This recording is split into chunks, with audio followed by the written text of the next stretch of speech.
Assalamualaikum warahmatullahi wabarakatuh. Kembali lagi bersama Ibu. Baiklah, kali ini akan kita lanjutkan materi mengenai akuntansi perusahaan dagang. Nah, materi ini kita membahas mengenai laporan keuangan, di mana minggu kemarin ataupun pertemuan sebelumnya kita sudah membahas mengenai neraca lajur. Nah, baik anak-anak, sekarang kita akan membahas mengenai laporan keuangan pada akuntansi perusahaan dagang.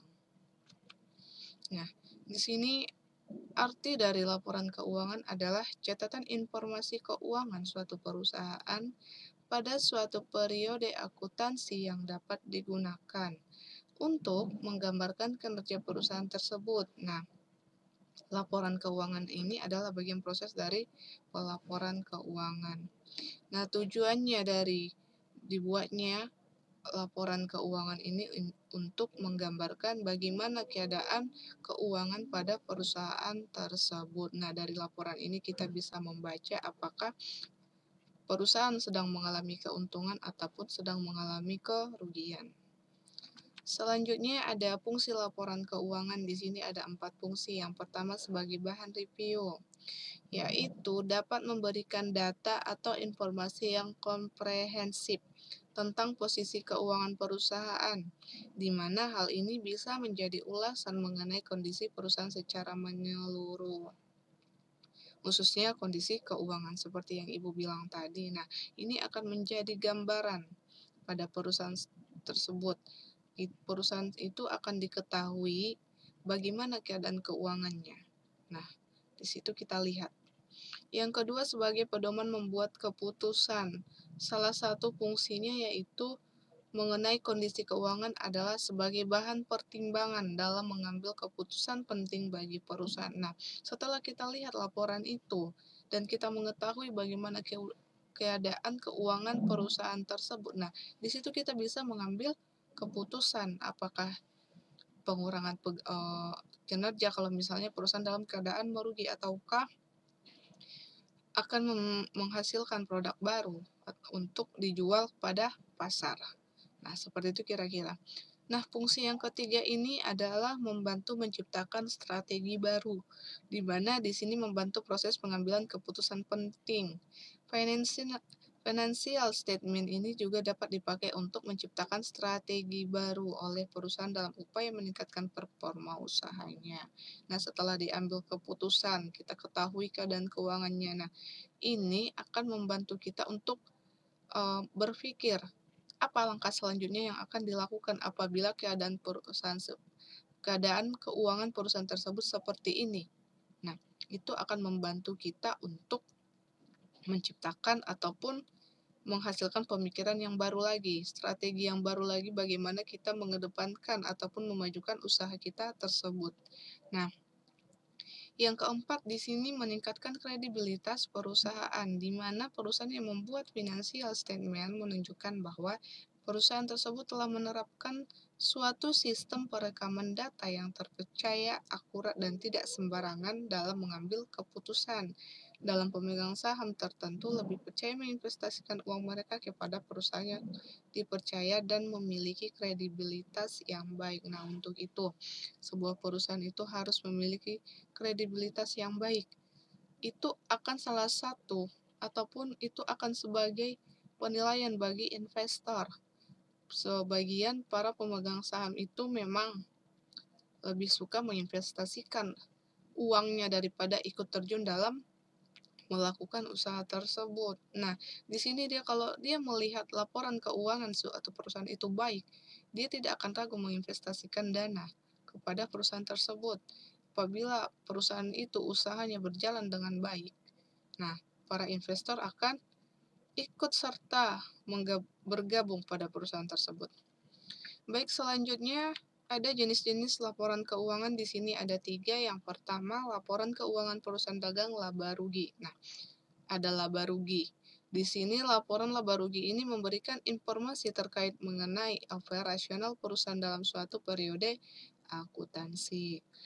Nah, di sini ada juga laporan laba rugi. Yang kedua ada laporan keuangan perusahaan dagang neraca. Laporan neraca yang bertujuan untuk mengetahui posisi keuangan perusahaan dan melihat kegiatan keuangan perusahaan khususnya dari sektor pendapatan dan pengeluaran. Nah, di neraca ini kita akan mengetahui kemana saja uang itu digunakan. Apalagi kalau dia perusahaan dagang itu akan selalu, kalau dia tidak pembelian adalah penjualan. Nah, di sini ada yang ketiga yaitu perubahan modal. Nah, laporan perubahan modal ini menyajikan informasi tentang perubahan modal pada perusahaan akibat dari segala kegiatan pokok operasi perusahaan dalam suatu periode akuntansi tersebut, yaitu dia memberikan informasi mengenai perusahaan, mengenai perubahan modal. Di sini kita bisa melihat modal awal seberapa banyak dan modal akhirnya seberapa banyak. Nah, itu tujuan dari laporan keuangan pada perubahan modal. Baik, anak-anak, kita lanjut. Nah, di sini ada data penyesuaian. Ibu bacakan langsung saja. Data berikut adalah yang dimiliki oleh Toko Rahayu. Persediaan barang dagang awal 1 Oktober 2006 sebesar 30 juta rupiah. Pembelian selama 1 tahun sebesar 120 juta. Dari pembelian tersebut diperoleh potongan pembelian sebesar 3 juta rupiah. Dan melakukan pengembalian barang yang rusak sebesar 6 juta. Yang kedua, dalam rangka memperoleh barang yang dibeli dikeluarkan ongkos angkut sebesar 1.200.000 rupiah. Pada akhir periode dilakukan perhitungan secara fisik barang yang masih tersisa di gudang sebesar 35 juta rupiah. Dari data tersebut dapat dihitung besarnya harga pokok penjualan sebagai berikut. Nah, di sini bedanya dengan perusahaan jasa. Kalau dia perusahaan jasa itu tidak ada yang dihitung dengan harga pokok penjualan. Sedangkan kalau dia dagang, kita harus sebelum kita melanjut ke laporan keuangan, kita harus menghitung harga pokok penjualannya ataupun HPP-nya. Baik, langsung saja. Nah, di sini ada contohnya adalah Toko Rahayu laporan harga pokok penjualan periode 31 Oktober 2006.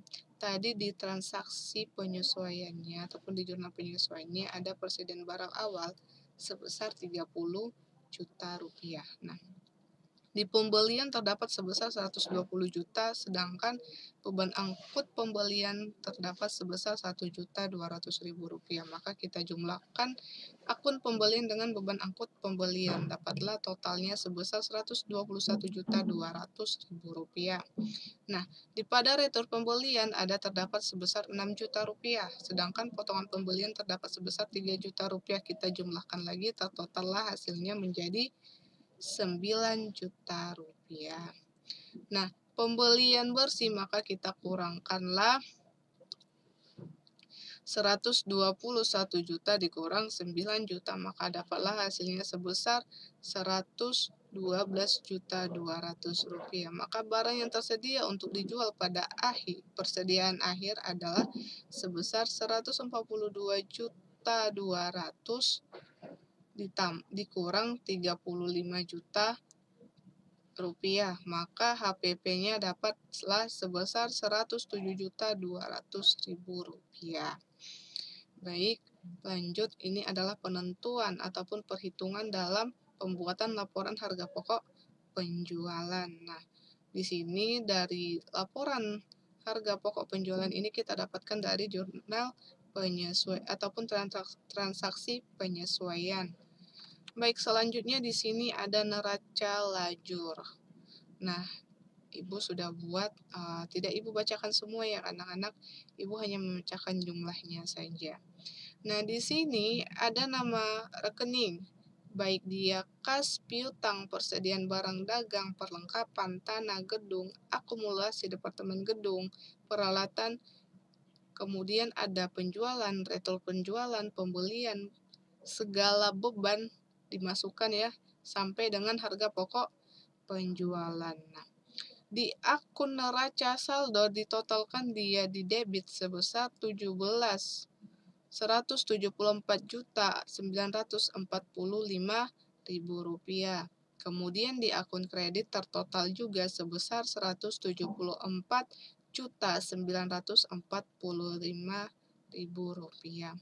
Nah, di jurnal penyesuaian ini tertotal dia sebesar Rp17.636.000. Kemudian di kredit ini sebesar Rp17.636.000. Nah, ini sebenarnya anak-anak sama pengerjaannya dengan perusahaan jasa, di mana akun yang sudah kita kerjakan itu kita masukkan kembali ke neraca lajur, baik dia dari neraca saldo, penyesuaian. Yang berubah di mana?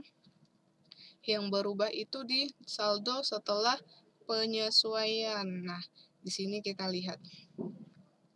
Di neraca saldo penyesuaian ini ada persediaan barang dagang. Ternyata di penyesuaian ada di neraca saldo sebesar 5.110.000, sedangkan penyesuaian sebesar 2.911.000.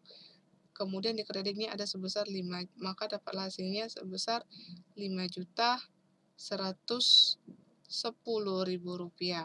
Nah, kita kurangkan dengan yang didebit sebesar Rp2.911.000, maka lah tertotal dia di saldo penyesuaian sebesar Rp2.911.000. Kemudian ada akun perlengkapan. Di perlengkapan neraca saldo sebesar Rp2.260.000, sedangkan di kredit sebesar Rp1.500.000, maka dapatlah hasilnya menjadi Rp760.000. Maaf ya anak-anak, tadi persediaan barang dagang itu yang kita kurangkan adalah Rp5.110.000 dikurang Rp2.911.000, maka dapatlah hasilnya sebesar Rp2.911.000.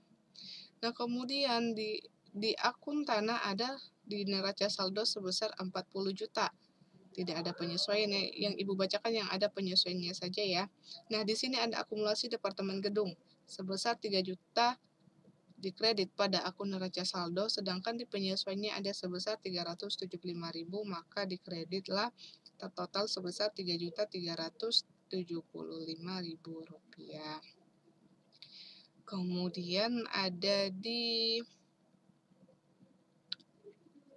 akun utang usaha sebesar Rp5.770.000, maka di akun penyesuaiannya tidak ada, kita masukkan lagi dia di saldo setelah penyesuaian sebesar Rp577.770.000. Nah, baik anak-anak, tidak Ibu bacakan semuanya, ini adalah contoh dari neraca lajur dari toko rezeki yang kita hitung, yang sudah kita hitung dari HPP sampai ini kita lanjutkan neraca lajurnya. Nah, di sini anak-anak bisa lihat saldo dari mana saja, Kak. Ini kita ambil dari pengerjaan kita dalam yang sebelumnya. Nah, ini sebenarnya sama dengan pengerjaan perusahaan jasa sudah Ibu katakan tadi.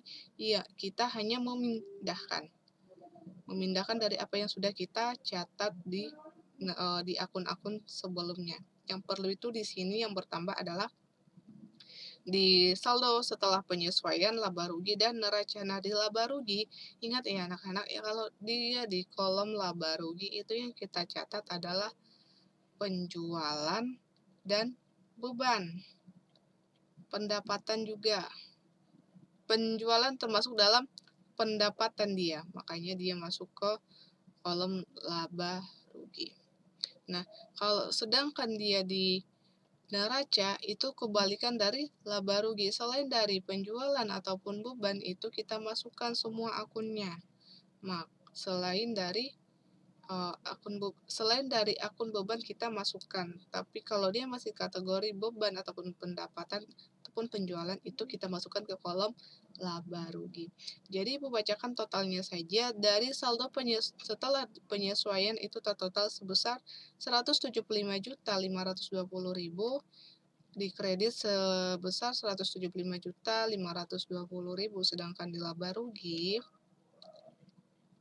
Di laba rugi ada Rp13.579.400, sedangkan di kredit sebesar Rp14.590.000. Nah, terakhir di kolom neraca.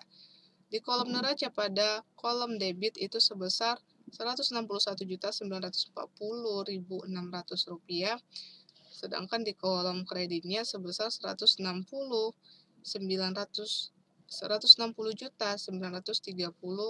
Nah, baik, kita lanjut. Di sini ada laporan laba rugi. Nah, dalam laporan keuangan yang pertama ada 3 jenis yang tadi kan. Yang pertama laporan laba rugi. Nah, di sini laporan laba rugi ini ada akun penjualan, retur penjualan, pengurangan harga, potongan penjualan, jumlah dan retur, potongan penjualan, penjualan bersih, harga pokok penjualan, laba bruto, kemudian semua beban, jumlah beban pemasaran, ada jumlah beban administrasi dan umum, laba usaha, beban di luar usaha, beban bunga, dan laba bersih sebelum pajak. Maka di sini kita lihat dari penjualan ada sebesar Rp14.590.000.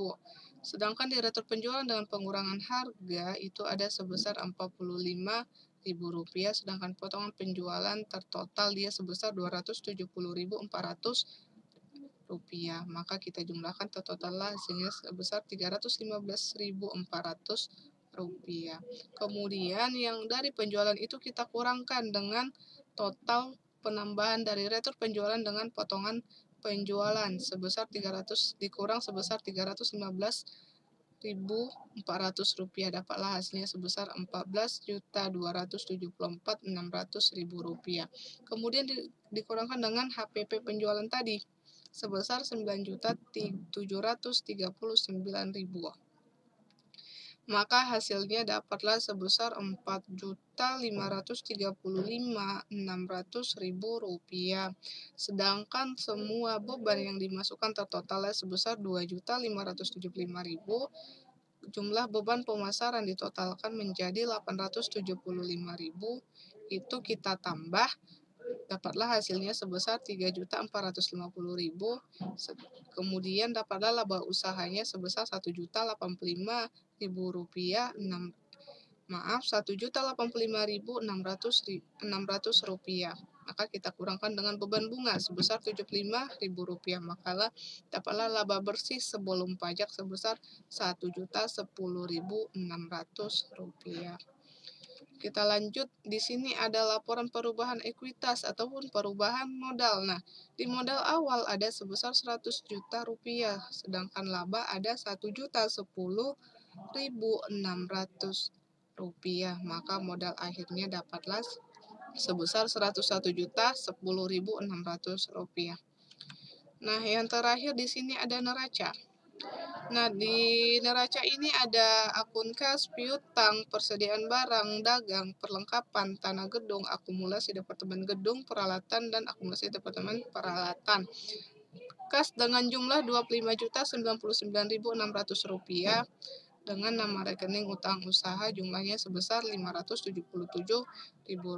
Piutang ada Rp15.170.000, persediaan barang sebesar Rp2.911.000, perlengkapan sebesar Rp760.000, tanah sebesar Rp40 juta, gedung sebesar Rp60 juta dikurang dengan akumulasi departemen gedung sebesar Rp3.335.000. Maka dapatlah hasilnya sebesar Rp56.625.000. Kemudian ada peralatan. Peralatan ini ada sebesar 18 juta, sedangkan akumulasi departemen peralatan itu ada sebesar Rp2.125.000. Dikurangkan maka hasilnya sebesar Rp15.875.000. Sehingga tertotallah jumlahnya sebesar Rp156.440.600. Dan kemudian ini ada utang. Kita gabungkan dengan modal terakhir yaitu si modal Andika. Di sini ada utang usaha, utang bunga, dan utang bank tertotal sebesar dengan modal akhir sebesar Rp156.440.600.000. Nah, cukup sekian yang dapat Ibu sampaikan. Ini adalah sekilas pembahasan mengenai neraca lajur. Apabila ada yang masih kurang mengerti, bisa tanyakan melalui komentar. Ibu sudahi dengan salam. Assalamualaikum warahmatullahi wabarakatuh.